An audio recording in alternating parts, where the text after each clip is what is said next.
You ready? You behaving over there? No, we're not really ready yet. I think Do we have a choice? You don't. Your show starts right now. We're starting right now. All right, Cassandra's off. Adrian Hooker from Great Lakes School of Etiquette is here this morning. Good morning. Good morning. I know script's just in. Did that make you nervous? Just a little bit. Just a little bit? We're good. She's like, what's on the show today? We don't really know. We don't know yet. Just smile a lot. Yeah. And it doesn't matter because we don't usually use scripts, so it's okay. No. We don't know where this Sounds is going to go. It's Yeah. a security blanket, really. We like to have it around. Right, exactly. All right, so one thing that I just got from one of our coworkers, and this is bad etiquette, scams. People are bringing in, this one is from one of our floor directors that brought this in. It looks like a nice personal note, right? Well, come to find out, they send you this really great postal money order. Ooh, Doesn't that look real? It does. It does look real. It's got the gold mark and everything right there. But apparently, and you probably won't be able to see it right now on television, but there's a Ben Franklin face right here that's only supposed to appear if you put it under a special light. But it appears right now. So Wow. this, I know, it's for like $997. And what happens is you go and you send this, give this to your bank, and you're like, okay, then I just have to send the remainder of the money back to this company, that kind of thing. The bank will find out a couple weeks from now that it's bogus. You'll be up for the money. You will have to pay it back. Right. And you've already sent the remainder off to whoever wants you to send them to, right? Yeah. Right. And your It's just account's like upside down. That's the spin on that Nigerian scam of I Right. got to get this money out, so you keep 10% and then just put the money here and then. Yeah.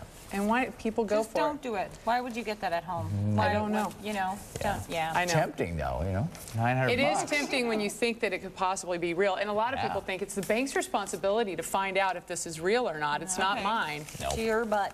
Yeah. When is it ever the bank's responsibility? It seems like it's pretty much It's yours. us. When in doubt, it's your problem. That's right. Exactly. When they go bankrupt, seems to be our problem too.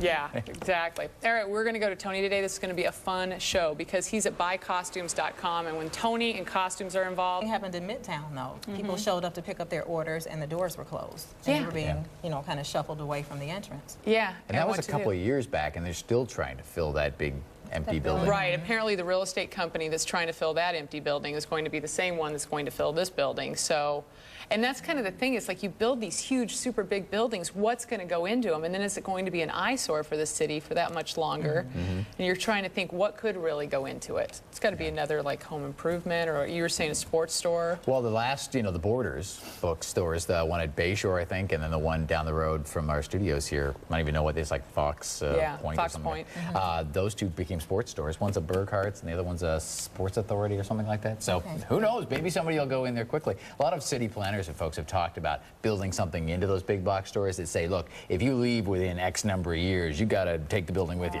Or something. Tear it down or something. tear it so down we and can- fix it up or something. We'll see. All right, coming up, are you a breast cancer survivor who went through radiation? Up next, we've got to tell you about a free service that you may want to take advantage of this month.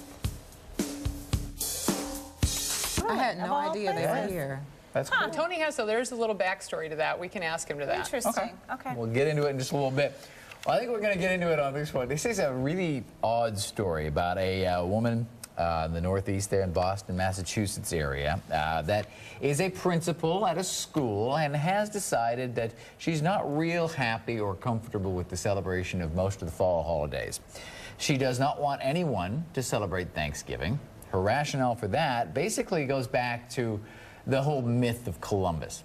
Columbus, of course, you know, is credited with discovering America, and then, you know, it's kind of all a very happy tale at Thanksgiving.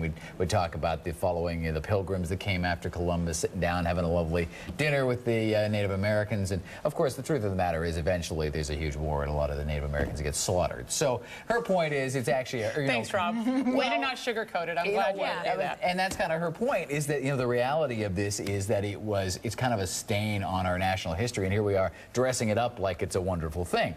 Now, of course, you know, that's not kind of the way we celebrate Thanksgiving anymore.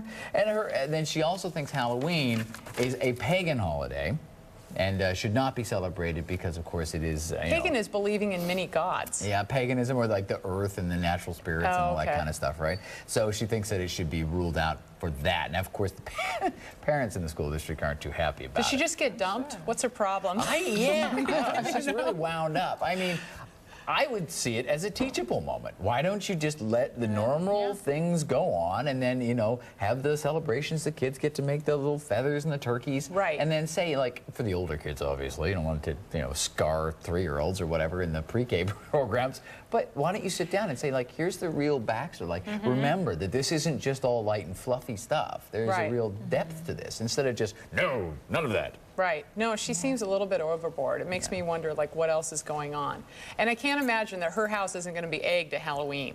I mean, think of how many kids are going to be upset that there's going to be no Halloween. She's already the principal, which means you're egg-worthy right there. But right. I'm just joking. Don't do that. Yeah, right. It's weird. Don't you think a lot of it, though, too, is just, you know, you get your name in the paper? Well, If sure. that's what she's doing to get her name in the paper, there's easier ways where you're not going to have every parent and every kid upset. Yeah, but a lot of folks don't care what kind of attention they get. It's just attention. I've purposely Then not I'd be given her upset to name have in this. her At least I tried principal. not to. I didn't say her actual name, did I? No. No, you What didn't. is it? I don't want to tell you, because then you're going to Google it, and then she'll get her attention. But it is an interesting story. Yeah. Bizarre. It's a. All right, be careful what you do in your past, especially if you're going to run for president. I'm just saying. Okay. You might want to watch out. Okay, Herman Cain has been the talk of the GOP party, but now there's been this video that's been released from YouTube, because you know he was the CEO of Godfather's Pizza. And I guess back when he was in Omaha, Nebraska, where it's centered, people loved him there. He's kind of a big thing. So in front of the press club, he did this back in 1991, this video singing an ode to pizza. Just take a little bit of a listen here. Really, seriously, they're not giving it to kids. It's just you weirdos out there that might want a Barbie. I guess. I mean, you know. Yeah, this tatted. Yeah, it's the tattoos that weird me out. I mean, people collect the weirdest. I've seen so many weird collections that Barbie collection is far from the weirdest thing I've ever heard of. But the tattoos on Barbie, that's... Are you anti-tattoos? Because sometimes people are. No. You know, I know that there are people in our... I'm anti on my body, I'm anti. Right, right. I wouldn't do it. I think it's all about placement and, you know, tattoo choice. But more, you've just been in the Dells. Don't you think more people have tattoos than you think? Oh, a ton more, sure. And it's not, you know, the Harley group anymore. It's not the you know, biker set and all that kind of thing, or like longshoremen. It's, it's grandmas and grandpas and secretaries and teachers. And etiquette consultants. Etiquette consultant. You have a tattoo? Do you have a tattoo? I do. Really? All right, talk up, girlfriend. What's going on? Where is it? Cane, right What across is the it? Ode to pizza down her back. No. What do you have? I do. I have a piece of fruit. A piece of fruit. I have a piece of fruit that's covered up. In your back? It's in your back. In your back. So it doesn't affect my day-to-day. Yeah. It must be a really important piece of fruit. It's symbolic. Oh, Okay. Yeah. okay. There's more to this. It's a kiwi. I don't know. Can we guess? Is it a guava? No. No. All right. Okay. I have a tattoo An too. apple? Do you? Yeah. Not an apple. Well, this is good. The first thing that struck me about this is there was some Barbie doll that came out, we said a couple years ago, right? That had tattoos that you could put on and then remove. Right. Like Yes. they were stickers. And that one was for kids. And that was for kids. Now, to me, this is actually teaching kids that once you put that on, it ain't going anywhere. Oh, yeah. So you give Yeah. them stickers. I mean, you know what I mean? It's like, oh, take it on, take it off. Well, that's not going to happen if you go run away and do this. So at least this is Right. a lesson to it. Yeah. Do you have any regrets about your tattoo? No, I mean, when I did you don't. get it? Because I know I that I have some friends who are like, I probably wouldn't Yeah, like this 10 years from now. I mean, 10 years ago, I didn't think about this. No, I don't have any regrets about it. And because I don't have to look at it so often, and it's not really It's true. It's on visual, your back. you know, I don't have any regrets about it at all. No. And Is it a cantaloupe? No. You are sitting up here with 3 news people who cannot take not knowing. So we will work on her during the break, and then we're going to check in with Tony next. All right, you grab her, and I'll like. Yeah. Very fun. All right, I'm kind of blown away about our. I think we're all just kind of stunned because of our commercial discussion. Adrian, thanks for being here, by the way. But tell Nicole just about stretch marks and what she has to look forward to. Well, you have to worry about the sneaky stretch marks, the ones that come from the bottom like vines That you don't see coming. that you can't see. So I'm lubing myself daily, but I need to lube everywhere. Up under the bump, under the bump. That is the best advice so far. This was not in the job description, folks. This was not in the job description.